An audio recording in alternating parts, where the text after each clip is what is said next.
Welcome to this explainer. Okay, get ready, because we are about to completely shatter your high school geometry memories. If you're like most people, hearing the name Pythagoras immediately conjure up images of a dusty chalkboard, right angles, and of course, a squared plus b squared equals c squared, right? You probably think of him as the ultimate, hyper-rational father of modern mathematics. But what if I told you that the actual, historical Pythagoras was seen by his contemporaries as something entirely different?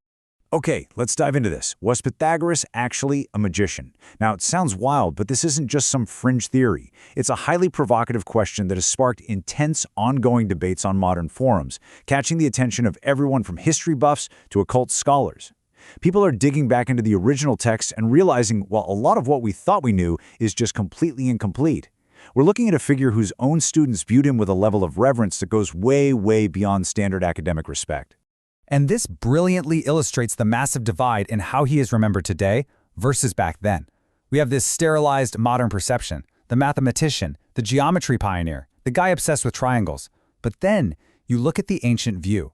The classical philosophers actually documented him as an alchemist, a shaman, a mystic, literally an initiate of the Apollo priesthood.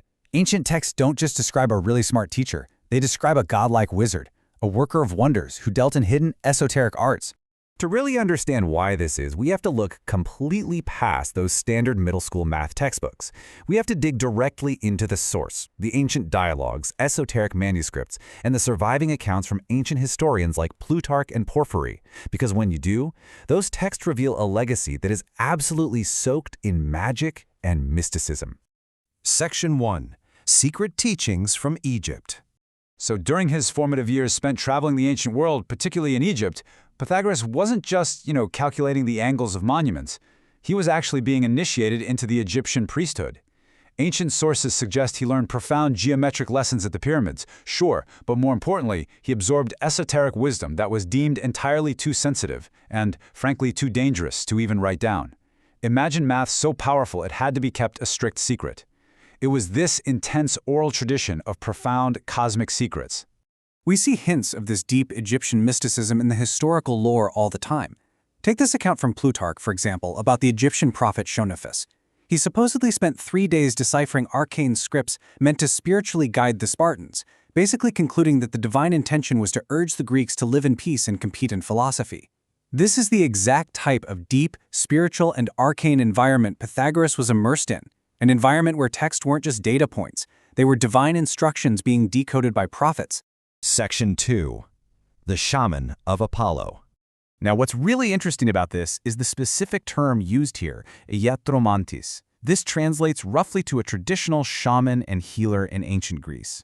Modern analysis of ancient text places Pythagoras squarely within this tradition. So he wasn't lecturing in some well-lit ancient university hall. He was functioning as a priest of Apollo, known for emerging from subterranean incubation shrines, which were essentially these dark, underground caves used for visionary dreaming and healing, all to share divine wisdom with his initiated followers. Just picture the scene described by the ancient philosopher Porphyry. He wrote that Pythagoras danced certain dances which he thought conferred on the body agility and health. Porphyry notes that Pythagoras totally avoided crowded, promiscuous spaces, choosing instead to walk with maybe just 1 or 2 close companions in the quiet temples of sacred groves. He was out there performing specific, rhythmic healing rituals. Does that sound like your high school geometry teacher? He was fundamentally functioning as a spiritual healer. And the stories of his powers? They only get wilder from there. Ancient historians documented absolutely unbelievable, godlike feats attributed to him. He was said to have tamed a wild eagle simply by calling out to it. At the Olympic Games, he supposedly revealed that he had a thigh made of solid gold. Yes, literally solid gold, as a sign of his divine nature. And in a famous display of his reverence for all living things, he bought a massive catch of fish from some fishermen just so he could release them back into the sea. His contemporaries didn't just call him a philosopher, they called him a gotes, a sorcerer, a real worker of magic. Section 3. Demons in the Afterlife. Okay, to understand this next part, we need to completely redefine a word that has been heavily distorted over time: daemon. In the esoteric Pythagorean system, detailed by Plutarch, a daemon is absolutely not a monster or an evil entity. It's actually a purified human soul. It's a soul that has successfully escaped the painful cycle of reincarnation and rebirth and has now taken on the role of a benevolent, guiding spirit for the living who are still struggling down here on Earth. So, the crucial point is how these demons interact with us. In the ancient myth of Timarchus, which draws heavily on Pythagorean lore, these purified demons act almost like athletic trainers for the soul. The ancient texts describe them as holding a rein that connects to a person's irrational soul.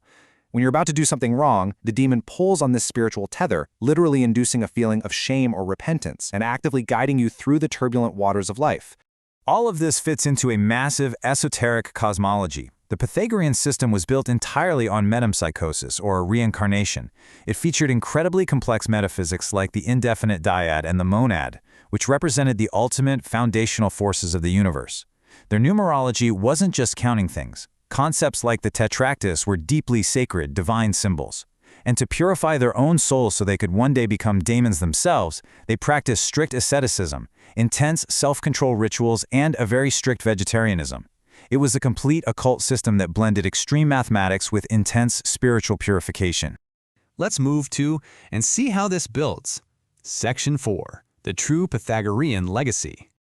When you look at the timeline of how this secret knowledge was transmitted, it's pretty staggering. The wisdom flows from the ancient Egyptian pyramids, centuries before, directly into Pythagoras in the 6th century BC. And the thing is, this magical system didn't just die with him. His esoteric teachings were kept alive by heavily guarded secret Pythagorean sects, figures like Lysis and Epaminondas in the 4th century BC. Those sects then directly influenced the absolute greatest minds of classical Greece. Think about Socrates for a second. Socrates famously experienced waking visions and claimed to be guided by an inner voice he called his daimonion. Ancient writers extensively debated this, connecting Socrates' divine inspiration straight back to that Pythagorean tradition of spirit guides and purified souls communicating with the living. What that means is the very bedrock of Western philosophy, Socratic logic and Platonic idealism, was heavily steeped in this inherited Pythagorean mysticism.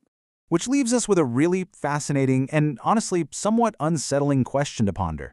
If Pythagoras, the very man we credit with the foundations of geometry, was actually an initiate of Egyptian magic, a shamanic healer, and a leader of an esoteric sect guiding souls to the afterlife, well, what other ancient magic have we simply mistaken for mere mathematics?